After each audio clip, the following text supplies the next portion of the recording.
This FedGov Today program is sponsored by Snowflake and Carasoft.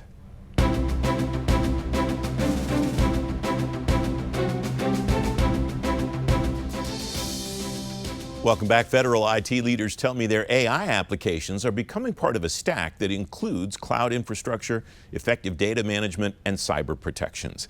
Agencies that say they're realizing the potential of AI cite the digital improvements they've made in the last decade as one of the big reasons they can build that stack.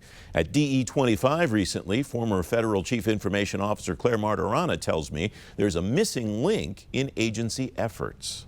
Data is the connective tissue of government, and it is absolutely critical. Some of your other panelists were talking about, the semantic layer, metadata. They're just, we have struggled in government. We have silos of excellence where people are doing extraordinary work, and the private sector learns from the government, which is kind of how I've grown up, is the government doing exceptional work and the American public benefiting from it. But I think where we have really struggled in the cloud first to cloud smart to AI disrupting everything, we don't have a relationship, I think, that is functional with our members of Congress to be able to build the sustainable long-term funding strategies that are needed to continue.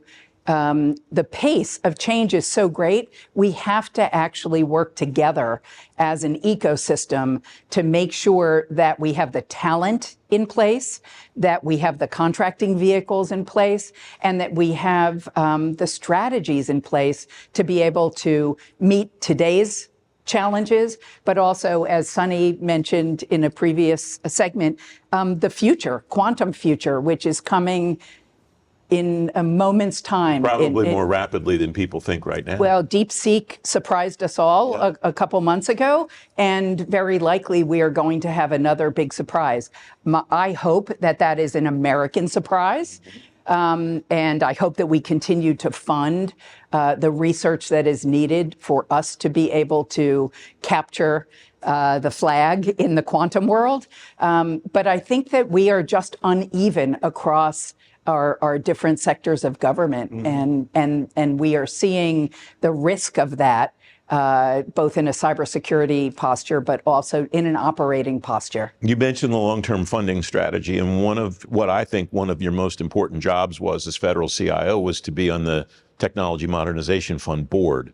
And I know in preparing for this that there were a large number of the TMF projects that were approved that got money that revolved around data management, data governance, and so on. No accident, I suppose, given what your view is on how important data is to the operations of the agencies, and then that disconnect that you just described in the long-term funding. Yep, computers are just bricks without data, right? So it doesn't, everything revolves around data strategy, risk management, governance. It is all about the data. And it's all also about the customer using the data. So, and many of your panelists have spoken about that, whether it's designing, I have a real bias for customer experience and digital experience, and making sure that in the development of our systems that we're thinking about the customer, and the customer can be a federal employee who is attempting to do something at the border, whether they are working at HHS.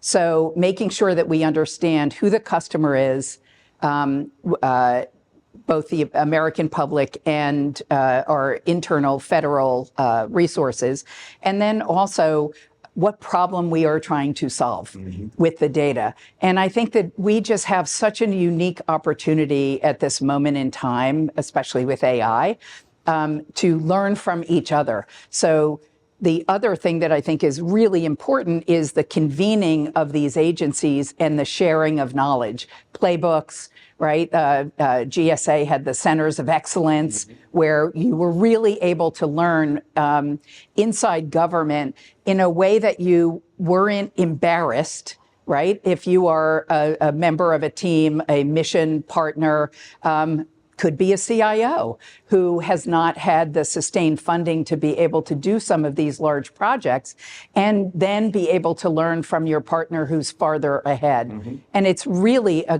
the CIO Council, I think, is one of those incredible organizations where the camaraderie and the safe space that is created in that environment to share is really a critical part of how we operate in government. You mentioned the centers of excellence and the kind of the repositories at agencies across government where organizations that do something well do that and either share that service or share that knowledge with everybody else. And the other organization that strikes me that the first Trump team created that you perpetuated and enhanced was the Quality Service Management Organizations, the QSMOs.